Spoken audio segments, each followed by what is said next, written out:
Hi, thanks for joining us. Us? All of us. Look, my whole team, everyone behind me. I do travel with a team, so I'm used to speaking in the plural. Uh, but truly, thank you for watching this, signing on. Whenever you do, whenever you have time, and whenever you feel so inclined. So, uh, this has been a very, very cranky week. And there's certainly energetic shifts that are always going on that contribute to it. I myself have felt miserable, and I know we talked about it last week, but it's still going on. And I thought, well, let's just follow up and let's see if we can, maybe get a couple more tools out there to shift some of the crank that's happening, and to I think it's important to identify when it is happening. So you'll notice there's a poll up there now. They just added this fun little thing to the live videos where you can ask a poll of your audience. So thought I'd play around with it and see what it does. And I put just two responses. Pick one or the other, or don't do it. Free will, babe. So how do you handle it when you're crazy? When you're crazy? No, when you're cranky.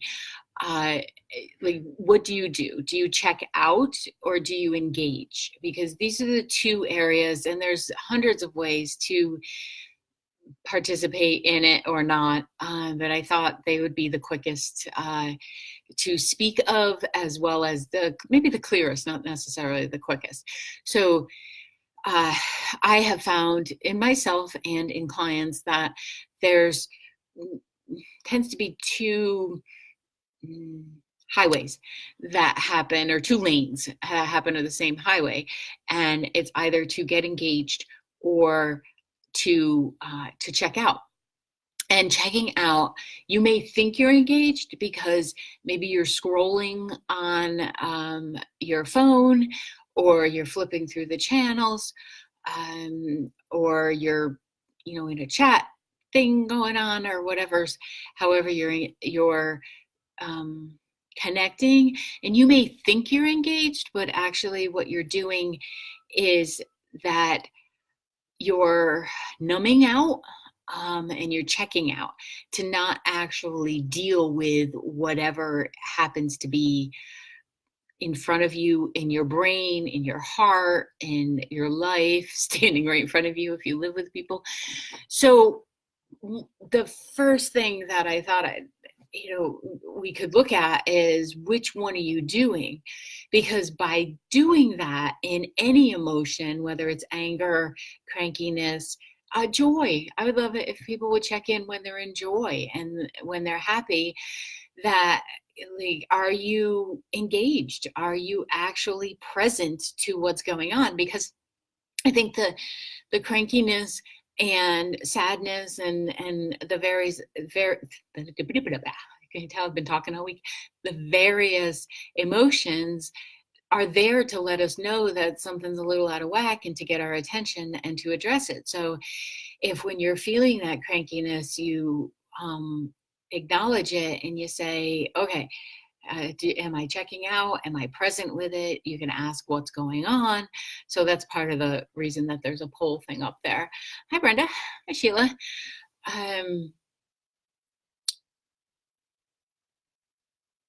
Find a calm. So Sheila, find a calm thought, find a calm space.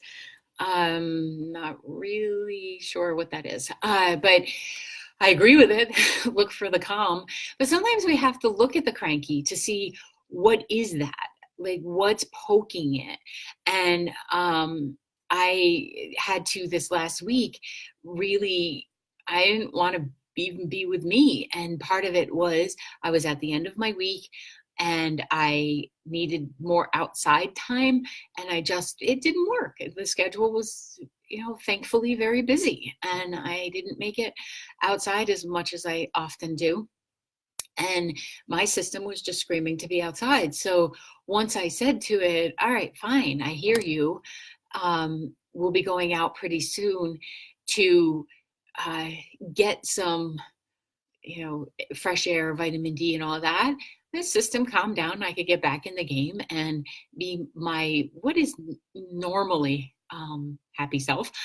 And I feel like our system, emotional, mental, physical, etheric, spiritual, all of those systems, all they need is a little attention. They just need to be heard. And once you pay attention to it, they usually calm down. Okay, Sheila, so step back to see what is doing it. That's what I thought you meant, but I didn't want to, presume I knew what you were typing there. So, and that ability to step back, right? And let me demonstrate that for you. That ability to step back gives you the space of observation, right? So being able to acknowledge that, yeah, I'm cranky and that's okay. You don't want to take it out on other people, but that's okay. And I think that we've become a little numb. And I think sometimes that's because we've become a little too taken care of, whether it's because we can always control the air temperature, or that we're not all that inconvenienced, most of us, and that we've become a little wimpy.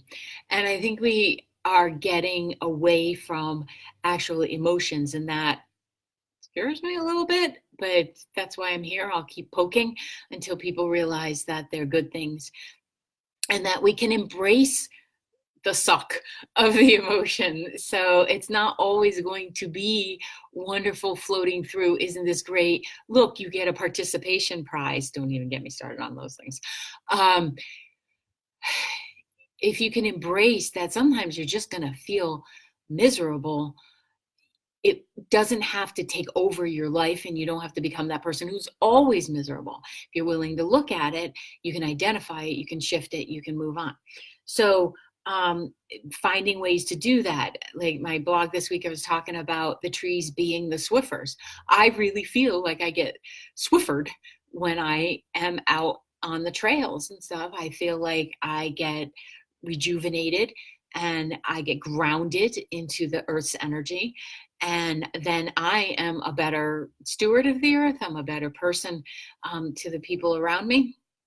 And chipmunks are just really cute, and you get to see them run across the path and stuff while you're out there.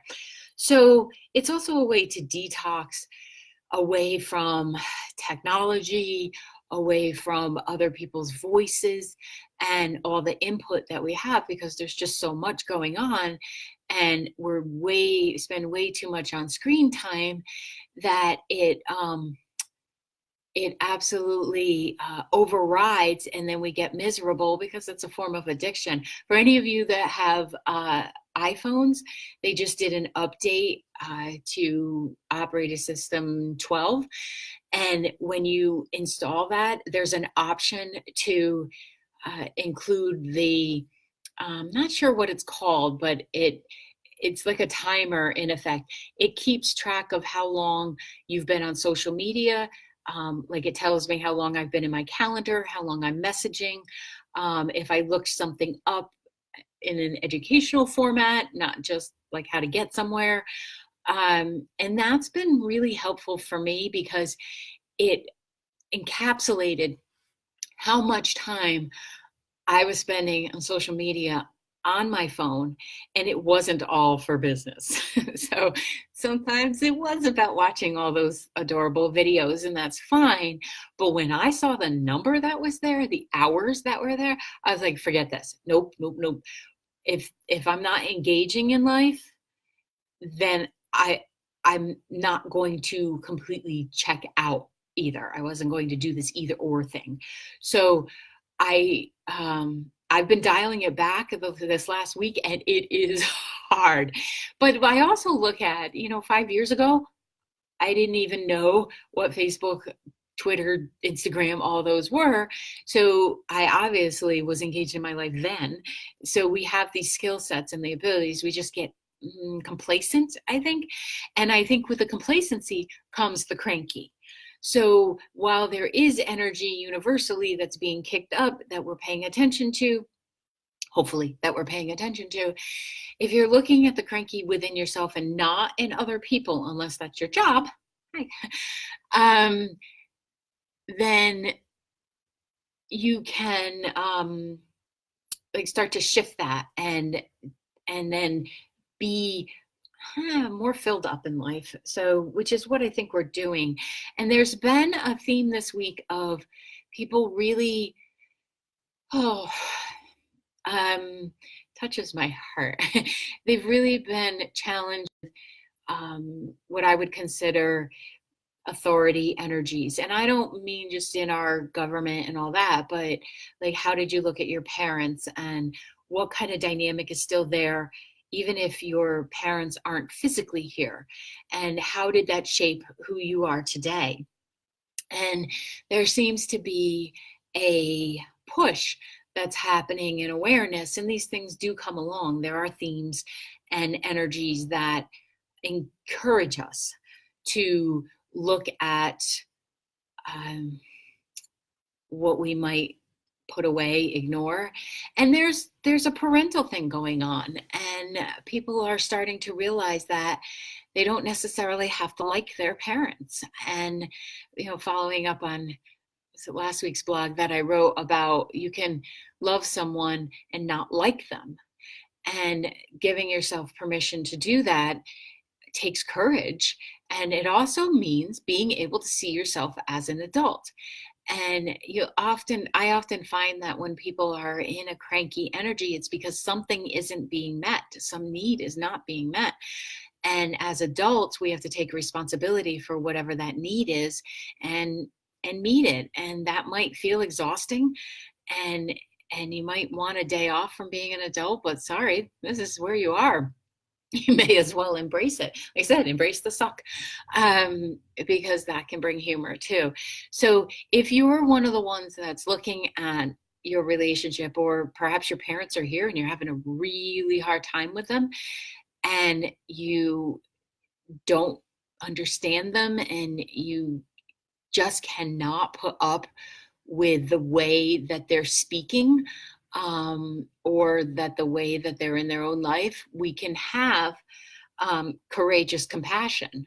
You can be courageous in saying, I hear you, I even love you, but you are no longer going to talk to me that way, because I am an adult and I can drive myself away from here.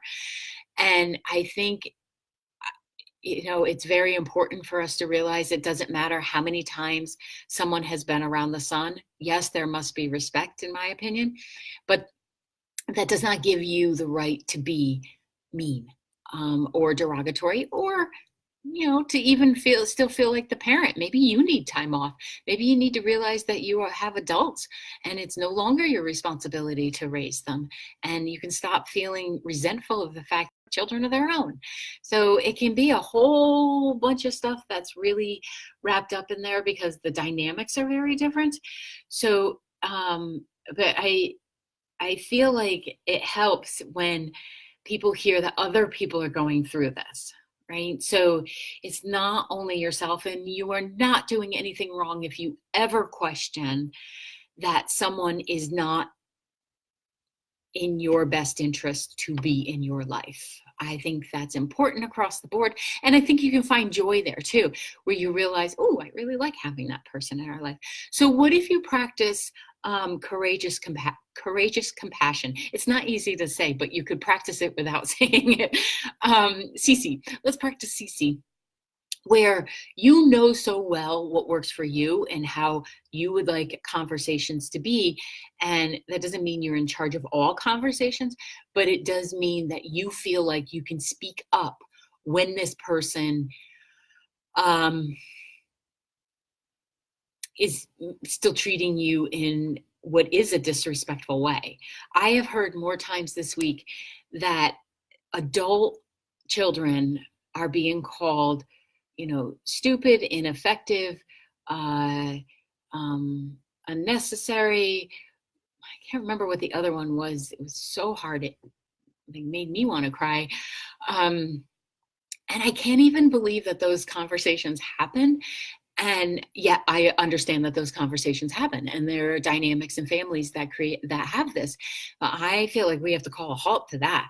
And if you're one of the ones experiencing that, get some support, but also know you have every right to not deal with somebody else's cranky, and you're not obligated in any way, shape, or form, except unless you put the pressure on yourself, to stay in these people's lives. So a little bit of your own inventory. I'm not asking you to do other people's inventory, but a little bit of your own of what works for you. And then having compassion for where the person is. Are they scared? Did they get a diagnosis? Is there something going on in life? But it has always been my personal platform that does not give us a right to be mean to others either. Nothing gives us a right to be mean to others. Just knock it off. Like, why is that still there?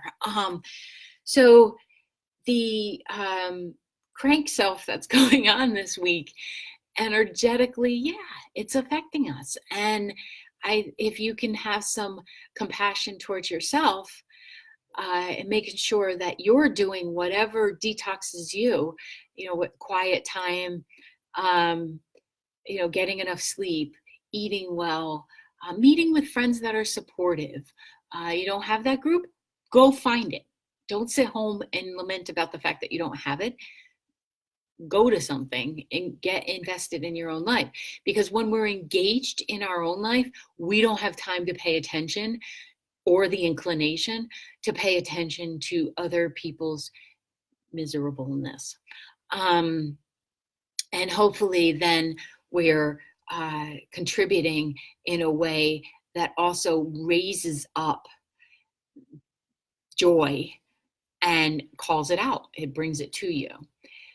So we are in fall in this area anyway, and a lot of the times that leads to our sense of, like, our human self, our human design self is still looking at it as heading into hibernation, even though we don't hibernate. And I think that gives a mixed message as well to our brain that we're going in for this nice long nap. That is not the case. So somewhere in your schedule, you have to put that in, whether it's a walk, a nap, a coaching session, therapy, massage, painting, working out, whatever it is that works for you, because you're uniquely you. You should do what works for you. Writing songs, playing music, going for a long drive, whatever lights you up. That's the counter to cranky. Okay, so having those in there will help dissipate, and it will also give you an out, like the back door, at a really boring party, just sneak out the back door. It'll give you that already installed place. I'm very excited that in T-3 hours I will be heading out for the weekend where there is absolutely no cell service, and I am thrilled. I already told all the little bears to just stay away. But I just, that decompression that happens in our electrical system, because sometimes we forget that we are electrical too, and we've got Wi-Fi, we've got phones, computers, TVs, lights, furnaces, all this stuff that's going on electrically, and that messes with your head. And our emotional system, and it can make you even crankier. So you got to be willing, I think, to look outside yourself and to see what it is. You have low blood sugar, maybe you're just hangry. And then to bring that in, and then to have your line of what is not, what is your line of acceptance in behaviors in yourself and others. And I know I talk about this a lot, but it comes up every day in here, every day. And I love that, because that means we're working on it and we're paying attention. And I think we're all capable of leading as an example of someone that is so tuned in with themselves. They know when they're feeling out of sorts, and they can get themselves back into sorts and not look for someone else to do it. And then that makes communication with others fantastic.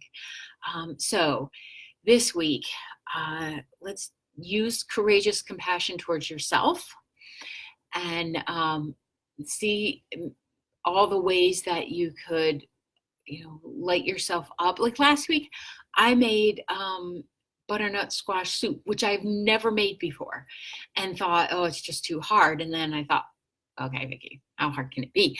And it came out so good that I was very proud of myself. I even shared it with somebody, and that's big for me because haven't exactly been, Chef Tell. Anybody remember him? I loved him.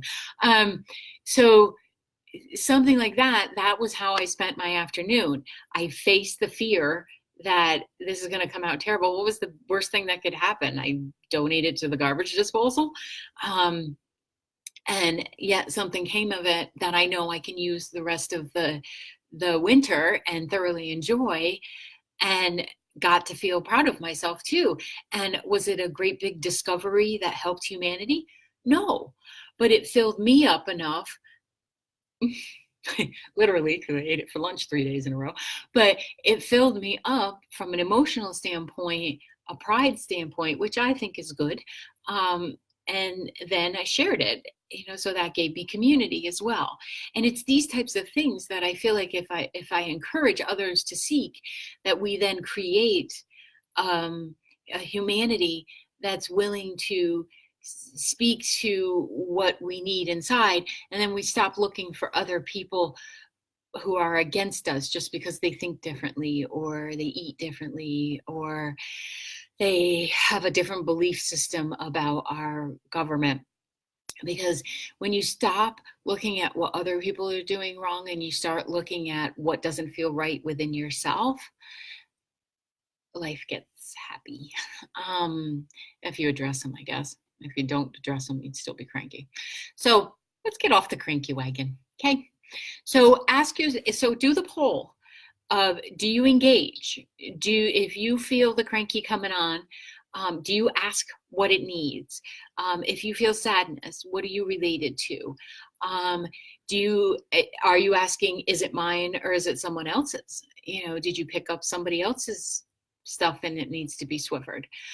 Or do you check out? And if you check out through any means, whether that's technology, alcohol, overworking, partying, any of the other not so supportive things, if you're checking out that way, can you take a few minutes of that checkout to check in and ask yourself what you really need? Because your system's just asking you for attention. So my system is asking for lunch right now. So I'm going to go eat before my next appointment. And I hope you have an amazing weekend. And I will think of you, but I will not be online. And I'm so excited. So I wish you all the best. And I will see you next week. And I hope you do the poll. Thank you. Bye.